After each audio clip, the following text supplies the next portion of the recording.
L'Écriture nous dit que Dieu nous a intentionnellement créés à son image et à sa ressemblance.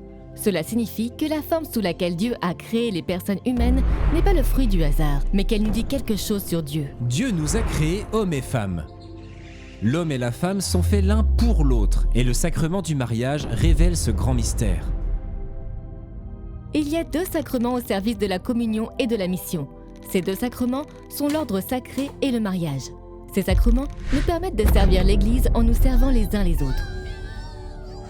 Dieu est Trinité, et la Trinité est une communion entre les 3 personnes divines, le Père, le Fils et le Saint-Esprit. C'est une communion de vie et d'amour. De même, le sacrement du mariage est un sacrement de vie et d'amour. Lorsqu'un homme et une femme entrent dans le sacrement du mariage, ils sont appelés à l'amour et à l'union des époux qui reflètent la vie de la Trinité. Donc Dieu a créé l'homme et la femme par amour et les appelle à aimer. Mais c'est plus facile à dire qu'à faire. Le mariage est difficile parce que l'amour est difficile. Le sacrement du mariage représente l'union du Christ et de son Église. Jésus a donné toute sa vie pour son épouse. Les époux sont appelés à faire la même chose pour l'autre, par amour.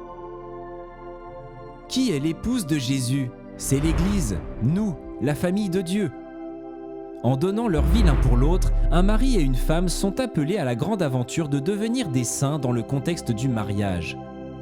Ils créent une famille fondée sur cet amour conjugal, et c'est ainsi qu'ils reflètent l'amour de Jésus pour l'Église. Modéliser l'amour radical et l'union de Dieu et de l'Église au sein de la famille n'est pas seulement un beau sentiment, c'est un grand appel et une grande vocation. En raison de la forme sous laquelle Dieu nous a créés, nous sommes littéralement faits pour le mariage chrétien. Et nous avons besoin de la grâce de Dieu pour répondre à ce grand appel. Interrogé sur le divorce, Jésus rappelle aux pharisiens l'histoire de la création dans la Genèse. Jésus dit « N'avez-vous pas lu que, dès le commencement, le Créateur fit l'homme et la femme et qu'il dit « C'est pourquoi l'homme quittera son père et sa mère et s'attachera à sa femme et les 2 deviendront une seule chair ?»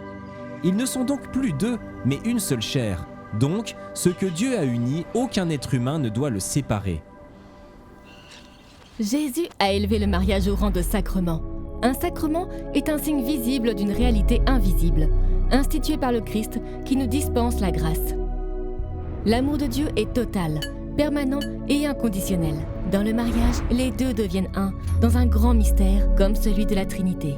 Bien qu'il y ait 3 personnes dans la Trinité et seulement 2 personnes dans le mariage, les époux sont ouverts à une nouvelle vie, une nouvelle personne créée à partir du don de soi du mari et de la femme. Cela reflète, bien qu'imparfaitement, la manière dont le Saint-Esprit procède du Père et du Fils.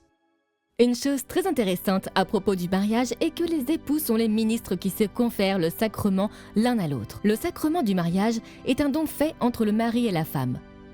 Ils le font en donnant leur libre consentement devant l'Église. Un prêtre ou un diacre assiste à la célébration du mariage. Il reçoit le consentement des époux au nom de l'Église et donne la bénédiction de l'Église au mariage. La présence du ministre de l'Église exprime visiblement que le mariage est une réalité ecclésiale. Cela signifie que le sacrement du mariage se déroule dans le contexte de la famille de Dieu, l'Église. Ainsi, le mariage est le fondement et l'image de ce que nous appelons l'Église domestique. C'est dans l'Église domestique que les enfants entendent pour la première fois l'Évangile et apprennent à suivre Jésus. Ils apprennent aussi comment Dieu aime et les qualités de son amour à travers le témoignage du mariage de leurs parents. Le lien du mariage est permanent tant que les 2 époux sont en vie. C'est une image de l'amour inconditionnel de Dieu et de son alliance avec son Église. Et Dieu ne reviendra jamais sur cette alliance. Un autre effet du sacrement du mariage est la grâce sacramentelle. Jésus donne aux époux la grâce de prendre leur croix et de le suivre dans le mariage. Par cette grâce, les époux apprennent à donner leur vie l'un pour l'autre et pour leurs enfants. En tant qu'hommes et femmes, nous sommes créés par Dieu dans une forme très spéciale qui reflète le mystère de qui est Dieu. Le sacrement du mariage reflète Dieu en tant que Trinité, une communion de vie et d'amour. Il est aussi le signe de l'amour total et inconditionnel de Dieu pour l'Église. Dans le sacrement du mariage, l'homme et la femme sont appelés à l'amour et à l'union des époux qui reflètent la vie de la Trinité.